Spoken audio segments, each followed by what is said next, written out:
दोस्तों मैं लेकर हाजिर हूँ निफ्टी की एनालिसिस जो सोमवार के दिन आपके काम आएगी।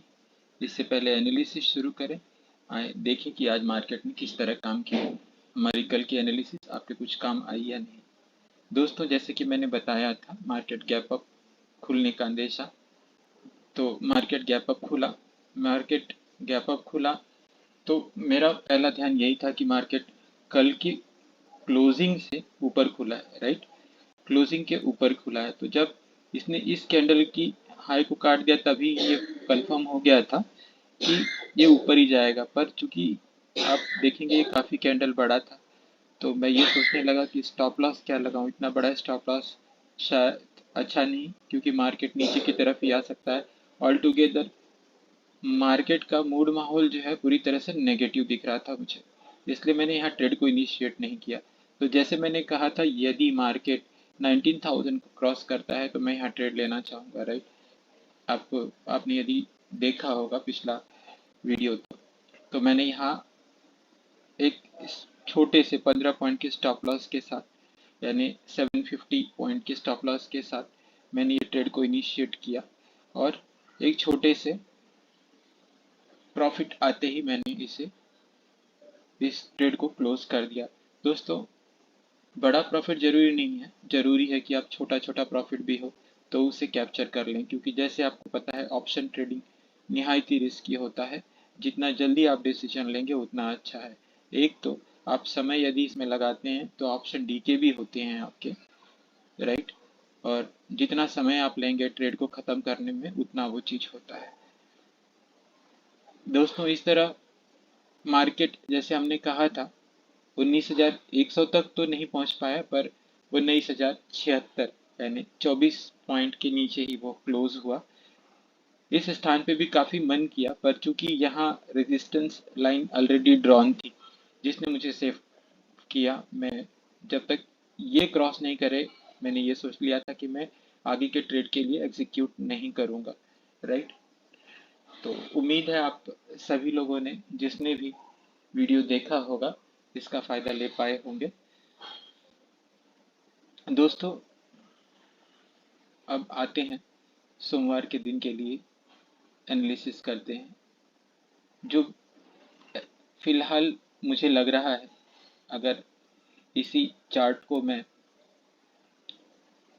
वन डे टाइम फ्रेम में लेकर आऊँ, तो देखिए कितनी खूबसूरत कैंडल बनी है, जिसने पिछले दिन के यानी थर्सडे का, अगर आप जो देखे हैं मार्केट में जो भी गिरावट आया, इस पूरी गिरावट को लगभग इसने कवर अप कर लिया है, और इसके ऊपर ही इसने क्लोजिंग दी है, जो दर्शाता है कि बायर्स कितने एग्रेसिव हैं और वो चाहते हैं ज़्यादा से ज़्यादा खरीदी का उनको मौका मिल रहा है।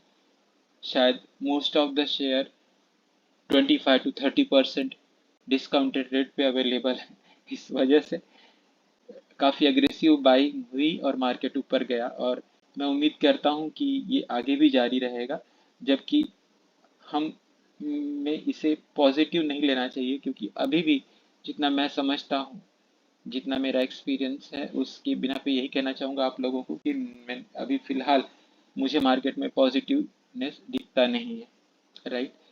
ये हो सकता है कि एक शॉर्ट कवरिंग आए जो मार्केट को 19,200 तक लेकर जाए, लेकिन क्योंकि आप देख सकते हैं ये पॉइंट और इसके ऊपर काफ़ी सारे सेलर्स बैठे हुए हैं, तो हो सकता है कि यहाँ से एग्रेसिव सेलिंग आके फिर मार्केट नीचे की तरफ ट्रेवल करने लगे, राइट।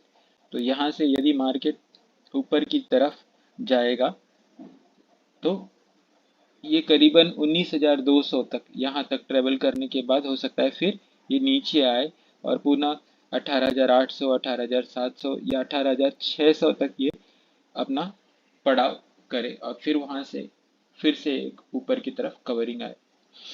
अब दोस्तों आते हैं एक शॉर्ट टाइम फ्रेम पे। ये तो रहा डेली टाइम फ्रेम पे, आपको मैंने जो वीकली एनालिसिस एक तरह से संक्षेप में समझाया है।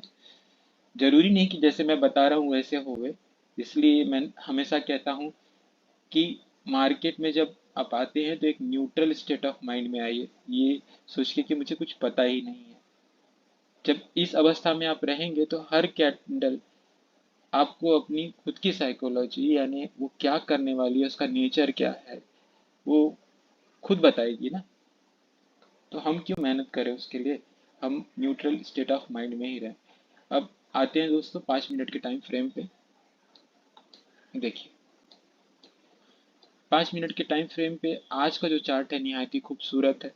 अगर देखें तो कोई भी ट्रेडिंग का मौका इसमें मिलना बहुत डिफिकल्ट था, पर ट्रेड करने वाले यदि करना चाहें तो होता है, और बहुत ही बढ़िया प्रॉफिट भी निकल जाता है।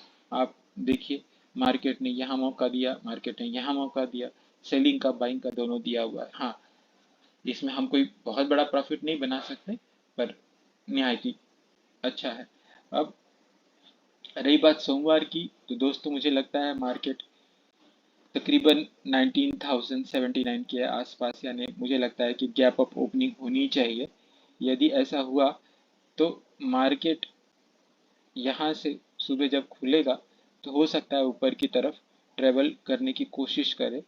आप ये देखिएगा 19,100 को अगर ये क्रॉस कर देता तो यहाँ हम लोग सी में ट्रेड ले सकते हैं, और 19,150 या 200 तक जाने की संभावना है। तो जैसे मैं हमेशा कहता हूँ, मेरा 30, 35 या 50 पॉइंट का ही टारगेट रहता है, ज़्यादा से ज़्यादा।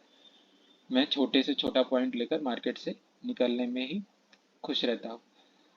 और यही, अगर मान लीजिए मार्केट यहीं से गैप अप खुलने के बावजूद भी अगर इसी रेजिस्टेंस पे रिट्रेस करता है या सेलिंग आ जाती है, तो फिर ये नीचे की तरफ आएगा, और पहला सपोर्ट 19,000 ही है। इसके टूटने के बाद आपका मार्केट 18,975, 18,950 को क्रॉस करते हुए 18,900 तक जा सकता है। ठीक है दोस्तों, उम्मीद है आपको यह एनालिसिस समझ में आई होगी। मैं आपको पुनः बताना चाहूँगा कि मैं कोई सेबी रजिस्टर्ड एडवाइज़र या ब्रोकर नहीं हूँ। ये जो भी जानकारी मैं आपको देता हूँ मेरी एक्सपीरियंस के बल पे देता हूँ, और वो जानकारी देता हूँ जो मैं खुद करता हूँ। जैसे कि मैंने आपको ऑप्शन स्ट्रेटेजी 1025 के विषय में बताया, आज उसी ऑप्शन ट्रेडिंग को फॉलो करते हुए मैंने अच्छा खासा प्रॉफिट बनाया, क्योंकि एक्चुअल में मूविंग एवरेजेस काम करती हैं, एक्चुअल में सपोर्टर रेजिस्टेंस काम करते हैं, एक्चुअल में आरएसआई काम करती है, एक्चुअल में एडीएक्स काम करता है। लेकिन डिपेंड करता है कि हम उसे किस तरह से लागू कर रहे हैं, हम किस तरह से उसे फॉलो कर रहे हैं, हम कितने स्ट्रिक्ट हैं, राइट। क्योंकि हर एक चीज जरूरी है दोस्तों। यदि हम किसी भी पॉइंट को ट्रेडिंग करते हुए इग्नोर करते हैं जहां उसकी आवश्यकता है, तो निसंदेह हम कोई ना कोई चूक करेंगे और लॉसेस ही हाथ लगेगा। इसलिए आप लोगों से भी निवेदन है, ट्रेडिंग करते हुए प्रॉपर रेजिस्टेंस और सपोर्ट को देखें, प्रॉपर जगह पे ट्रेड इनिशिएट करें और प्रॉपर जगह पे सही टाइम पे क्लोज करें, ताकि मैक्सिमम प्रॉफिट कर पाए। क्योंकि प्रॉफिट ही सबसे बड़ा मूल मंत्र है। ऑप्शन ट्रेडिंग में स्टॉप लॉसेस ज़्यादा हिट होते हैं, यानी लॉसेस ज़्यादा होते हैं, तो लॉसेस को कवर करने के बाद जो अतिरिक्त इनकम आप कमाते हो वही आपकी इनकम का स्रोत बनता है। तो कोशिश करें कि ज़्यादा से ज़्यादा आप अपनी विनिंग रेशियो को इंक्रीज कर पाएँ। यही कहते हुए अपनी वाणी को विराम देता हूँ। धन्यवाद।